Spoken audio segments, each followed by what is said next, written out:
We're back now with Dr. Rick Marshall, whose new book arrives in stores tomorrow. It was back in Oslo, Doctor, last month that you just startled your colleagues with this theory of yours that takes science in a completely new direction, quantum paleontology. Quantum paleontology, that's correct. What exactly is that? Well, it's not to say modestly, it's our very future, Matt. It's the only real solution to solving this fossil fuel crisis we're experiencing, and it boils down to two simple words. Renewable biofuels. Close. Time warps. Time warps? Time warps. You're serious about this? I'm deadly serious. 5 years, over $50 million on my research.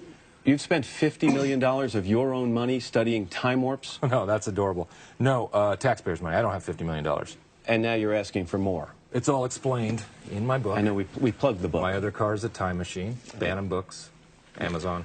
We are living in a time right now with huge cuts in huge cuts in spending. Right. We're in dire economic straits, and you're spending $50 million on studying time warps.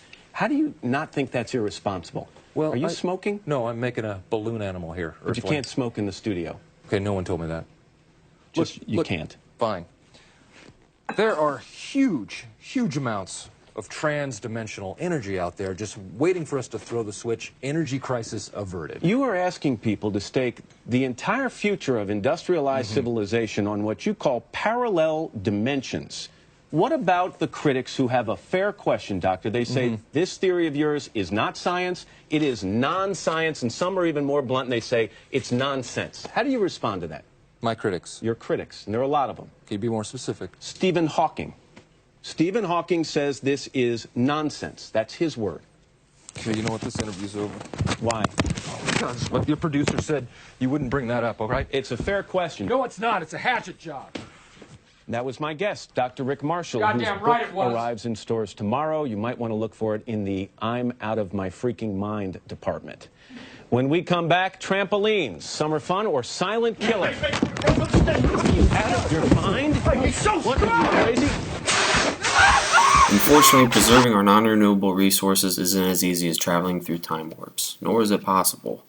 From the results of my survey on an English class from Ball State University, it comes to my attention that people may not be as informed about climate change as well as the importance of sustaining our natural resources as we should be.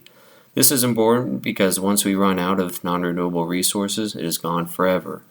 On the bright side, renewable resources such as hydroelectricity, wind, geothermal, and solar are becoming more popular in keeping our ecosystem safe and healthy. This map shows how much of each country's energy generation comes from renewable and sustainable forms.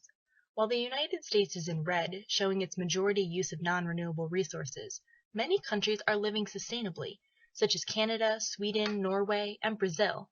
In Africa, the switch is gradually being made to enhance the use of renewable resources, especially to help improve the living conditions in these developing countries. In 2011, the United States primarily used petroleum oil as an energy source. Renewable sources accounted for only 9% of the total energy generated. The most common form of renewable energy is hydropower. This is when water, moving to a lower elevation, is used to turn a turbine and generate electricity. In my survey, I was surprised with the answers I received on the question, how do you feel about pollution in our community and the world? As you can see, 16 out of 17 surveyors were either extremely concerned or mildly concerned. If we are also concerned about this topic, we should act now to preserve a healthier planet moving forward in our lives, whether that be raising awareness for sustaining our world's resources to riding a bike to school. This is the Hoover Dam located in the Black Canyon on the Colorado River, roughly 30 miles from Las Vegas, Nevada.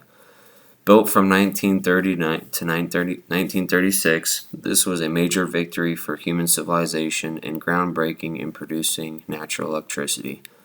A total of 96 workers died during its construction.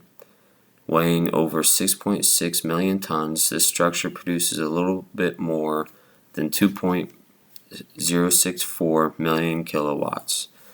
By harnessing this renewable energy, we keep our Earth clean by not factoring fossil fuels.